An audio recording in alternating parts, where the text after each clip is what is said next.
ഇന്ന് വളരെ ടേസ്റ്റി ആയിട്ട് കുട്ടികൾക്കൊക്കെ കഴിക്കാൻ ഒത്തിരി ഇഷ്ടമുള്ള നല്ലൊരു സ്നാക്കിൻ്റെ റെസിപ്പിയാണ്. വൈകുന്നേരങ്ങളിൽ അമ്മമാർക്ക് കുട്ടികൾക്കൊക്കെ തയ്യാറാക്കി കൊടുക്കാൻ ശരിക്കും ഒരു 5 മിനിറ്റിൽ റെഡിയാക്കി എടുക്കാവുന്ന ഇൻസ്റ്റൻ്റ് ആയിട്ടുള്ള സ്നാക്ക് തന്നെയാണ്.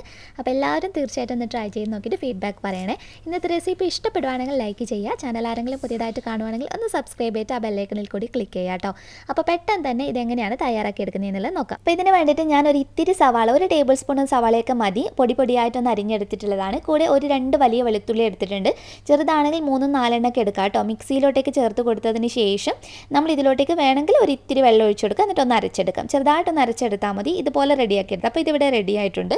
ഇനി ഒരു പാത്രം വെച്ച് ചൂടായി വരുന്ന സമയത്ത് ഇതിലോട്ടേക്ക് 1.5 ടേബിൾ സ്പൂൺ അടുത്ത് സൺഫ്ലവർ ഓയിലാണ് ഒഴിച്ചു കൊടുത്തിട്ടുള്ളത്. ഏത് വെജിറ്റബിൾ ഓയിൽ വേണമെങ്കിലും ഉപയോഗിക്കാം കേട്ടോ. ഇനി ഇതിലോട്ടേക്ക് നമ്മൾ അരച്ച് വെച്ചിരിക്കുന്ന ആ ഒരു മിക്സ് ചേർത്ത് കൊടുക്കണം. ഇതിൻ്റെ കൂടെ തന്നെ ഒരു സ്പൂൺ മുഴുവനായിട്ട്, ഏകദേശം 1 ടീസ്പൂൺ മുഴുവനായിട്ട് തന്നെ വറ്റൽമുളക് ചതച്ചതോ അല്ലെങ്കിൽ നമ്മൾ പാക്കറ്റിൽ വാങ്ങിക്കുന്ന ചില്ലി ഫ്ലേക്സ് ആയിട്ട് കയ്യിലുണ്ടെങ്കിൽ അത് ഉപയോഗിച്ചാലും മതി. ആവശ്യാനുസരണമുള്ള ഉപ്പ് കൂടി ചേർത്ത് കൊടുക്കണം. എന്നിട്ട് നമ്മൾ ചെറുതായിട്ട് ഇതിനെ എണ്ണയിലിട്ടിട്ട് ഒന്ന് വഴറ്റിയെടുത്താൽ മതി. അതിൻ്റെ ആ ഒരു പച്ചമണം മാറി വരുന്നത് വളരെ കുറഞ്ഞ സെക്കൻഡ് മാത്രം നമ്മൾ ഇതുപോലെ ഒന്ന് മുപ്പിച്ചെടുത്താൽ മതി. ഇത് നന്നായിട്ട് പാകമായി വരുന്ന സമയത്ത് ഇതിലോട്ടേക്ക് നമ്മൾ ചേർത്ത് കൊടുക്കേണ്ടത് വെള്ളമാണ്. അപ്പോൾ ഞാനിപ്പോൾ 1/2 കപ്പ് വെള്ളമാണ് ഒഴിച്ചു കൊടുത്തിട്ടുള്ളത്.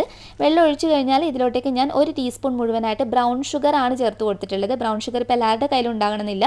അപ്പോൾ സാധാരണ നമ്മുടെ പഞ്ചസാര ചേർത്ത് കൊടുത്താൽ മതി. പഞ്ചസാര ചേർത്ത് കഴിഞ്ഞ് കഴിഞ്ഞാൽ നമ്മളൊന്ന് മിക്സ് ചെയ്തിട്ട് നോക്കുക ഉപ്പും മധുരമൊക്കെ. അപ്പോൾ കുട്ടികളുടെ ഇഷ്ടത്തിനനുസരിച്ചിട്ട് ചെയ്യാം കേട്ടോ. അവർക്ക് മധുരം കൂടുതൽ ഇഷ്ടമാണെങ്കിൽ അതിനനുസരിച്ച് ചേർത്ത് കൊടുക്കുക. ഇതിലോട്ടേക്ക് 1 ടേബിൾ സ്പൂൺ മുഴുവനായിട്ട് ബട്ടർ ചേർത്ത് കൊടുക്കുന്നുണ്ട്. ബട്ടറാണ് ഇതിന് ഏറ്റവും ടേസ്റ്റ് കൊടുക്കുന്നത്. അപ്പോൾ അൺസാൾട്ടഡ് ആയിട്ടുള്ള ബട്ടറാണ് ഞാൻ ചേർത്തിട്ടുള്ളത്. സാൾട്ടഡ് ആണെങ്കിലും കുഴപ്പമൊന്നുമില്ല. ഉപ്പൊന്ന് നോക്കി അഡ്ജസ്റ്റ് ചെയ്താൽ മതി. വെള്ളം തിളച്ച് വരുന്ന സമയത്ത് ഇതിലോട്ടേക്ക് തീ കുറച്ചിട്ട് ഞാനിപ്പോൾ 1/4 കപ്പ് അളവിൽ അരിപ്പൊടിയാണ് ചേർത്ത് കൊടുത്തിട്ടുള്ളത്. ഇതിൻ്റെ കൂടെ തന്നെ ഒരു 1/4 കപ്പ്, അതായത് 2 ടേബിൾ സ്പൂണിനടുത്ത് കോൺഫ്ലോറും ഒരു 3 ടേബിൾ സ്പൂണിനടുത്ത് മൈദയും, ടോട്ടൽ 5 ടേബിൾ സ്പൂൺ വരും. അപ്പോൾ അത് ചേർത്ത് കൊടുത്തിട്ട് നന്നായിട്ടൊന്ന് മിക്സ് ചെയ്ത് കൊടുക്കണം. നല്ലതുപോലെ മിക്സ് ചെയ്ത് ഒന്ന് യോജിച്ച് കഴിഞ്ഞാൽ ഫ്ലെയിം ഓഫ് ചെയ്യാം. പിന്നെ ഒത്തിരി ചൂടാറാൻ വേണ്ടിയിട്ട് വെക്കരുത്. അപ്പോൾ നമുക്കിത് അങ്ങോട്ട് മാറ്റി വെക്കാം. ഇനി ഇതിലോട്ടേക്ക് നമുക്ക് ഉരുളക്കിഴങ്ങ് ഒന്ന് പുഴുങ്ങി വേവിച്ചെടുത്തിട്ടുള്ളതാണ് കേട്ടോ. അപ്പോൾ ഉരുളക്കിഴങ്ങ് വേവിച്ചത് ഞാനിപ്പോൾ 2 എണ്ണമാണ് എടുത്തിട്ടുള്ളത്. അത്യാവശ്യം ഒരു മീഡിയം സൈസായിട്ടുള്ള ഉരുളക്കിഴങ്ങാണ് എടുത്തിട്ടുള്ളത്.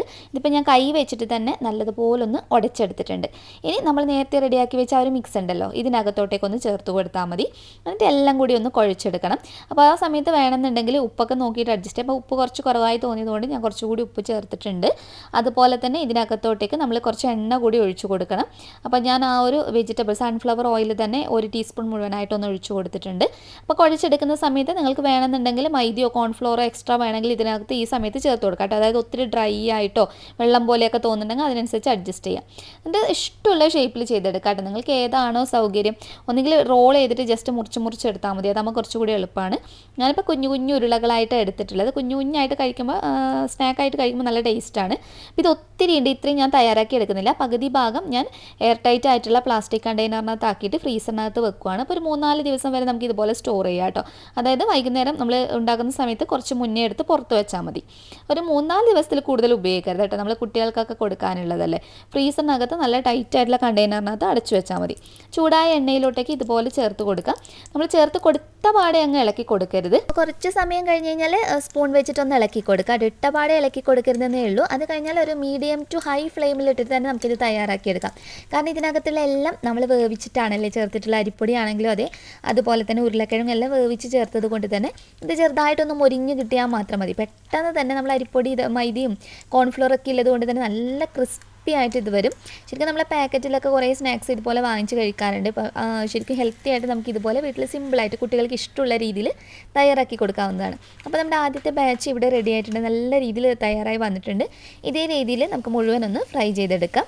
അപ്പോൾ ഇത് സെർവ് ചെയ്യുന്ന സമയത്ത് എപ്പോഴും ടൊമാറ്റോ സോസിൻ്റെ കൂടെ സെർവ് ചെയ്യുകയാണെങ്കിൽ ഒന്നുകൂടി അതിനകത്ത് ഡിപ്പ് ചെയ്ത് കഴിക്കാൻ നല്ല അടിപൊളി ടേസ്റ്റാണ് കേട്ടോ. അപ്പോൾ കുട്ടികൾക്കും ഒത്തിരി ഇഷ്ടമായിരിക്കും. അപ്പോൾ നിങ്ങൾ തീർച്ചയായിട്ടും ഒന്ന് ട്രൈ ചെയ്ത് നോക്കുക. എക്സ്ട്രാ വരുന്ന മാവ് ഞാൻ പറഞ്ഞതുപോലെ എയർ ടൈറ്റ് ആയിട്ടുള്ള കണ്ടെയ്നറിനകത്താക്കി സൂക്ഷിക്കുകയാണെങ്കിൽ നമുക്കൊരു 3-4 ദിവസം വരെ ഇതുപോലെ ഉണ്ടാക്കുന്നതിന് കുറച്ച് മുന്നേ പുറത്തെടുത്ത് വെച്ചിട്ട് ഫ്രൈ ചെയ്ത് ഉപയോഗിക്കാവുന്നതാണ്. അപ്പോൾ എല്ലാവരും ട്രൈ ചെയ്ത് നോക്കിയിട്ട് ഫീഡ്ബാക്ക് അറിയിക്കാം. നെക്സ്റ്റ് വീഡിയോയിൽ വീണ്ടും കാണാം. അതുവരെ ടേക്ക് കെയർ. Bye bye.